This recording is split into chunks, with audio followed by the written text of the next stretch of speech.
चॅनलवर खूप स्वागत। तर आजची आपली रेसिपी आहे उकडीचे मोदक। हे मोदक खूप कमी साहित्यात आणि अगदी झटपट तयार होतात। आज आपण दुधी भोपळ्याचे मोदक पाहणार आहोत। नारळाबरोबर त्यात दुधी भोपळा देखील आपण टाकणार आहोत। चला तर मग या रेसिपीला काय काय साहित्य लागतंय ते पाहूयात आणि रेसिपीला सुरुवात करूयात। सगळ्यात आधी इथे मी 2 भोपळे घेतलेले आहेत। भोपळे घेताना जास्त निब्बर पण नाही घ्यायचे आणि जास्त कोवळे पण नाही घ्यायचे, मीडियम साइजचे भोपळे घ्यायचे आहे।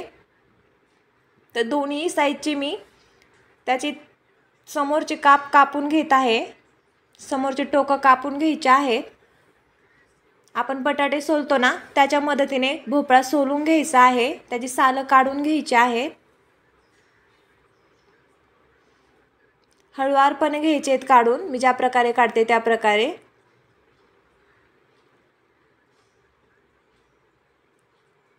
तर अशा पद्धतीने मी दोन्ही भोपळ्याचे साल काढून घेतलेली आहेत। त्यानंतर त्याचे मीडियम 2 ते 3 भाग करून घ्यायचे आहेत चाकूने आणि त्याच्यामधल्या बिया काढून घ्यायच्या आहेत। सारणामध्ये बिया जर तशा ठेवल्या तर सारणामध्ये शिजत नाहीत आणि आपल्या दाताखाली येतात आणि मोदकाची टेस्ट निघून जाते। त्यामुळे त्याच्या बिया काढून घ्यायच्या आहेत, हळूवार काढायच्या आहेत।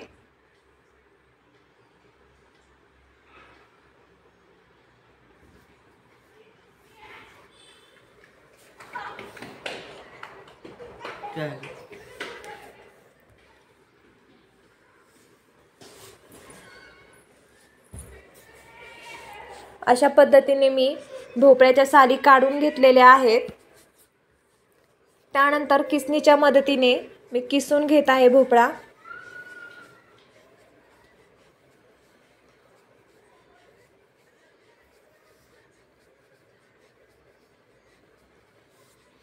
अशा प्रकारे मी किसून घेतलेला आहे। भोपळ्यामध्ये जास्त पाणी असतं, त्यामुळे एका कापडामध्ये टाकून त्याचं पूर्ण पाणी काढून घ्यायचं आहे। मी ज्या प्रकारे पाणी काढून घेत आहे तर त्या प्रकारे पाणी काढून घ्यायचं आहे त्याचं एक्स्ट्राचं। कारण सारण करताना जर आपण तसाच भोपळा परतवायला टाकला तर सारण पातळ होतं।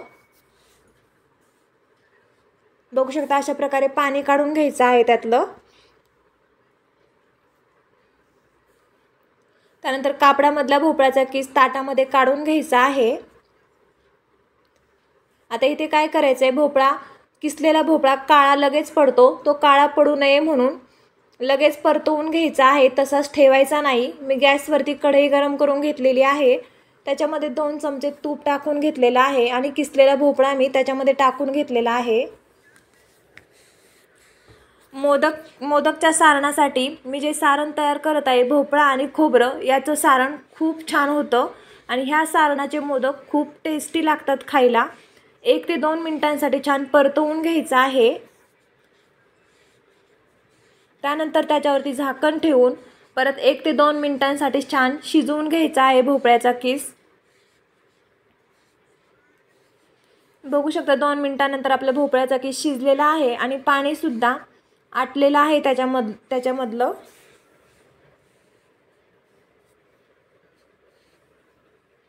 छान मिक्स करून घ्यायचं आहे। त्यानंतर त्याच्यामध्ये 1 वाटी दूध टाकून घ्यायचं आहे। इथे तुम्ही गरम गार कसेही दूध वापरू शकता आणि छान मिक्स करून घ्यायचं आहे।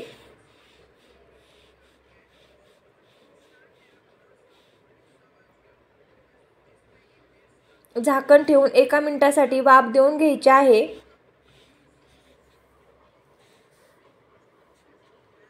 1 मिनिट झालेला आहे, त्यानंतर ते छान मिक्स करून घ्यायचं आहे। बघू शकता 1 मिनिटात दूधही छान आटलेलं आहे आणि भोपळाही व्यवस्थित शिजलेला आहे।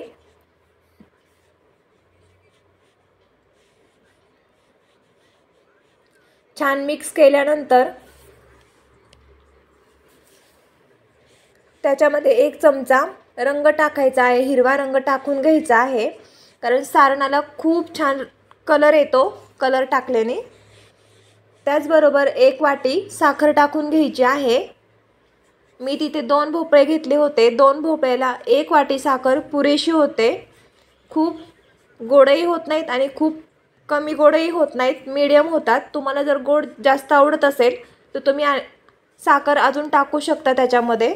तुम्ही तुमच्या आवडीनुसार. बघू शकता साखर टाकल्याच्या नंतर किती पाणी सुटलेलं आहे. याला छान मिक्स करून घ्यायचं आहे. ते मिक्स केल्याच्या नंतर 2 मिनिटांसाठी छान शिजू द्यायचं आहे आपल्याला भोपळ्याचं सारण. 2 मिनिटानंतर परत त्याला हलवून घ्यायचं आहे. आदनमधनं चेक करायचं, नाहीतर सारण जळण्याची शक्यता असते.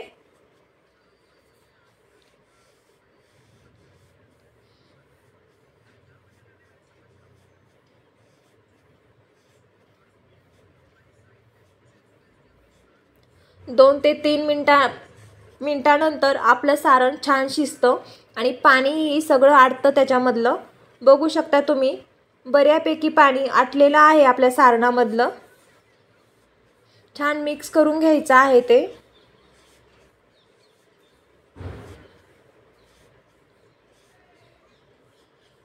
आता त्यानंतर त्याच्यामध्ये 1 वाटी मिल्क पावडर टाकून घ्यायची आहे.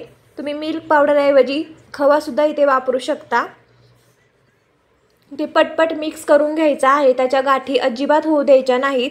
दूध पावडरच्या गाठी होतात, त्यामुळे मी ज्याप्रमाणे मिक्स करत आहे त्याप्रमाणे पटपट मिक्स करून घ्यायचं आहे. गाठी होऊ द्यायच्या नाहीत अजिबात. छान मिक्स करून झालेलं आहे अशा प्रकारे.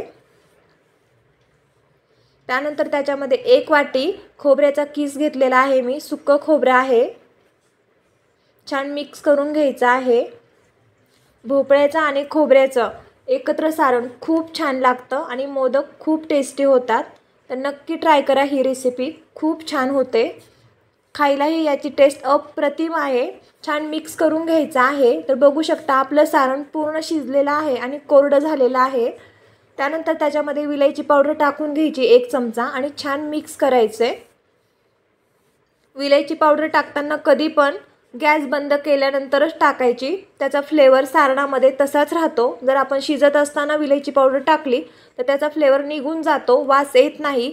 त्यामुळे सगळ्यात शेवटी मी विलायची पावडर टाकलेली आहे. तर हातात छोटासा गोळा घेऊन बघायचा आहे. आपलं सारण पूर्ण तयार झालेलं आहे मोदकासाठी. असा गोळा होतोय त्यामुळे ते तयार झालेलं आहे. त्यानंतर त्याच्यामध्ये 1 चमचा तूप टाकून घ्यायचं आहे आणि छान मिक्स करून घ्यायचं आहे ते. इथे एक काळजी घ्यायची आहे मोदक करताना की आपण सारण थंड झाल्यावरच मोदकामध्ये भरून घ्यायचं आहे. गरम गरम सारण मोदकामध्ये भरायचं नाही, नाहीतर मोदक तुटतात, बरोबर येत नाहीत. छान मिक्स झाल्याच्या नंतर पूर्ण थंड करून घ्यायचं आहे हे सारण.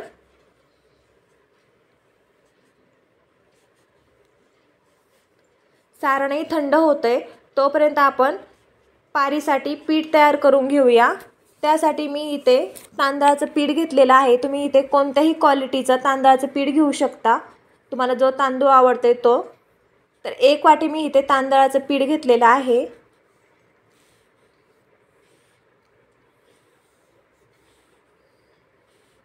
मी ज्या वाटीने तांदळाचं पीठ घेतलं होतं त्याच वाटीने 1 वाटी पाणी घेतलेलं आहे. 1 वाटी तांदळाचं पीठ घेतलेलं असेल तर 1च वाटी पाणी टाकायचं आहे, जास्त पाणी टाकायचं नाही.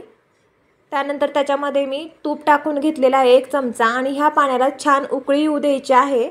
थोडंसं मीठ टाकून घ्यायचं आहे त्याच्यामध्ये.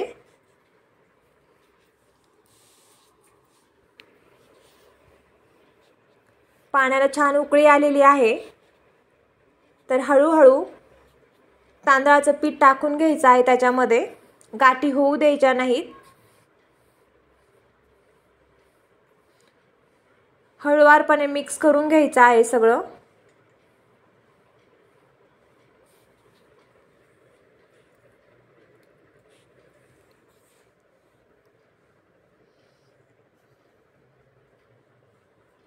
मी ज्या प्रकारे मिक्स केले त्या प्रकारे चांगलं मिक्स करून घ्यायचं आहे. पूर्ण पिठाला पाणी लागेल असं मिक्स करायचं आहे.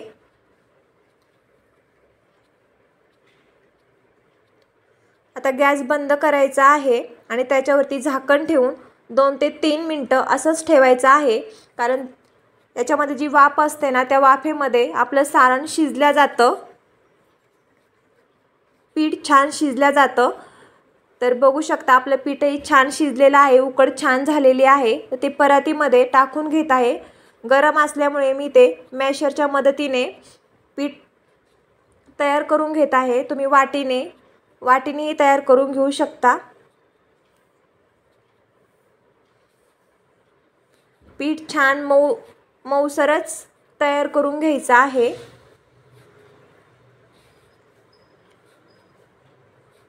बघू शकता किती छान उकड झालेली आहे आपली. पीठ किती मऊ आणि लुसलुशीत झालेलं आहे. आता काय करायचं आहे, पीठ मळताना तुम्ही इथे पाण्याचाही वापर करू शकता, पण मी इथे दूध घेतलेलं आहे. थोडं थोडं दूध टाकून छान पीठ मिक्स करून घ्यायचं आहे आणि घट्टसर गोळा तयार करून घ्यायचा आहे. एकदम पाणी किंवा दूध याच्यामध्ये टाकायचं नाही, लागण तसंच टाकायचं आणि छान घट्टसर गोळा करून घ्यायचा आहे मऊसूत. आपलं तांदळाच्या पारीसाठी जर पीठ व्यवस्थित नसेल तर मोदकाच्या पाऱ्या तुटतात, व्यवस्थित मोदक येत नाहीत. त्यामुळे पीठ छान मऊसूत तयार करून घ्यायचं आहे. आपलं सारणही पूर्णपणे थंड झालेलं आहे. मी ते एका वाटीमध्ये काढून घेतलेलं आहे आणि पीठही छान तयार झालेलं आहे. मी थोडंसं तूप घेतलेलं आहे लावायला, कारण मी आज साच्याच्या मदतीने मोदक करणार आहे. खूप इझी आणि पटकन होतात. जे ही नवीन रेसिपी करतात त्यांनासुद्धा अगदी सहज हे मोदक तयार करता येतील, कारण साच्याच्या मदतीने खूप सोपे आहेत मोदक करायला. तर त्याच्यामध्ये मी पीठ घालून घेत आहे. इथे काळजी घ्यायची आहे की आपण जेव्हा साच्यामध्ये पीठ टाकतो ना, तेव्हा ते जाडसर अजिबात ठेवायचं नाही. त्याला पूर्णपणे मी जसा आकार देते तसा पातळ आकार देऊन घ्यायचा आहे. जाडसर जर मोदक ठेवला, मोदकाचं वरचं आवरण जर जास्त जाडसर राहिलं तर मोदक खाताना पिठळ लागतो, तो शिजल्या जात नाही. त्यामुळे पातळ असं करून घ्यायचं आहे बोटाच्या मदतीने. मी ज्या प्रकारे करते त्या प्रकारे खूप छान होतात साच्यामध्ये मोदक. तर त्यात जेवढं सारण बसन तेवढं सारण मी त्याच्यामध्ये भरून घेत आहे. थोडंसं हाताने दाबायचं आहे वरनं, म्हणजे सारण पूर्ण आतमध्ये जातं. आणि वरनं थोडंसं पीठ घेऊन असं लावायचं आहे आणि दाबून दाबून त्याला छान शेप द्यायचा आहे. राहिलेलं पीठ काढून घ्यायचं आहे.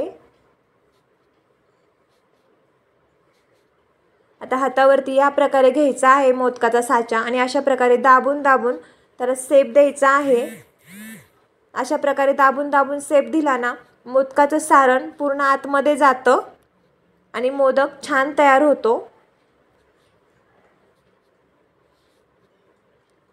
तर बघू शकता आपला मोदक किती छान तयार झालेला आहे. थोडंसं त्याला टोक काढून घ्यायचा आहे हाताने, मी ज्या प्रकारे करते त्या प्रकारे. तर बघू शकता किती सुंदर असा मोदक आपला तयार झालेला आहे. साच्यामध्ये अगदी झटपट तयार होतात मोदक. तर मी ते दुसराही मोदक तयार करून घेतलेला आहे. मी ज्याप्रमाणे साच्यामध्ये मोदक तयार करून घेत आहे त्याच प्रकारे तुम्ही मोदक तयार करून घ्यायचे आहेत. खूप सुंदर आणि खूप पटकन तयार होतात. आणि त्याच्यामधलं सारण जे आहे ना, भोपळ्याचं आणि नारळाचं, ते सुद्धा खूप सुंदर लागतं. तर नक्की ह्या पद्धतीने हे मोदक करून बघा, खूप सुंदर लागतात. तर अशा पद्धतीने शेप देऊन घ्यायचा आहे. तर बघू शकता इथं आपला दुसराही मोदक खूप छान असा तयार झालेला आहे. बघू शकता किती सुंदर दिसत आहेत आपले मोदक. तर अशाच पद्धतीने मी सगळे मोदक तयार करून घेत आहे.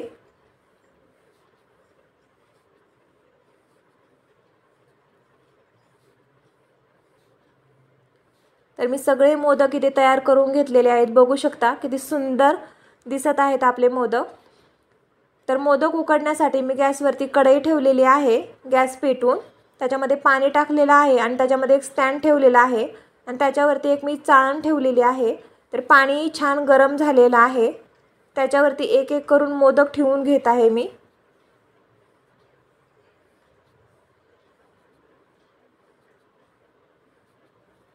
तर पाहू शकता मी अशा प्रकारे मोदक ठेवून घेतलेले आहेत त्याच्यामध्ये. तर आता काय करायचं, त्याच्यावरती थोडंसं केशरचं दूध टाकून घ्यायचं आहे.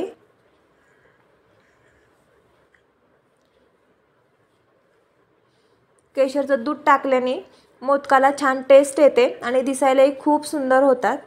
आता काय करायचं, झाकण ठेवून 10 मिनिटांमध्ये आपले मोदक शिजून द्यायचे आहेत। 10 मिनिटांमध्ये त्याला उकड द्यायची आहे।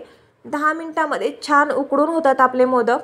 तर बघू शकता 10 मिनिटांनंतर आपले मोदक किती छान उकडलेले आहेत, किती मस्त दिसत आहेत। थोडेसे थंड करून घ्यायचे आहेत आणि ताटामध्ये काढून घ्यायचे आहेत।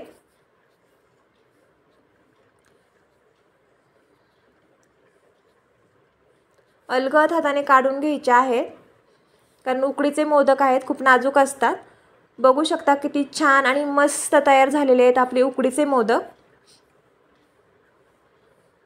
तुम्ही अशा पद्धतीने भोपळ्याचे उकडीचे मोदक करू शकता आणि खाऊ शकता आणि आपल्या बाप्पालाही नैवेद्य दाखवू शकता। त्यानंतर मी त्याच्यावरती थोडंसं तूप घालून घेतलेलं आहे। मोदकावरती तूप टाकलं ना तर त्याची टेस्ट अजून वाढते, त्यामुळे थोडंसं तूप टाकून घ्यायचे। तर बघू शकता आपले मोदक किती छान झालेले आहेत। विशेष म्हणजे आपण ह्या मोदकाच्या सारणामध्ये कसलेही ड्रायफ्रूट्स वापरलेले नाहीत, फक्त भोपळा आणि नारळ हेच वापरलेलं आहे। बघू शकता किती कमी साहित्यामध्ये किती छान मोदक तयार झालेले आहेत। त्याचा आतमधला रंग तर पाहू शकता, एकच नंबर। वाव, किती छान दिसतात आपले मोदक। तर पाहू शकता किती सुंदर आणि आकर्षक आपले मोदक तयार झालेले आहेत। अगदी झटपट आणि अगदी कमी साहित्यामध्ये दुधी भोपळ्याचे उकडीचे मोदक तयार झालेले आहेत। तुम्ही हे मोदक आपल्या बाप्पासाठी करू शकता आणि आपल्या बाप्पाला छान छान प्रसाद दाखवू शकता। तुम्हाला व्हिडिओ आवडल्यास लाईक करा, माझ्या चॅनलला सबस्क्राईब करा। तर भेटूया अशा पुढच्या नवीन रेसिपीमध्ये। तोपर्यंत मस्त खा, हेल्दी राहा।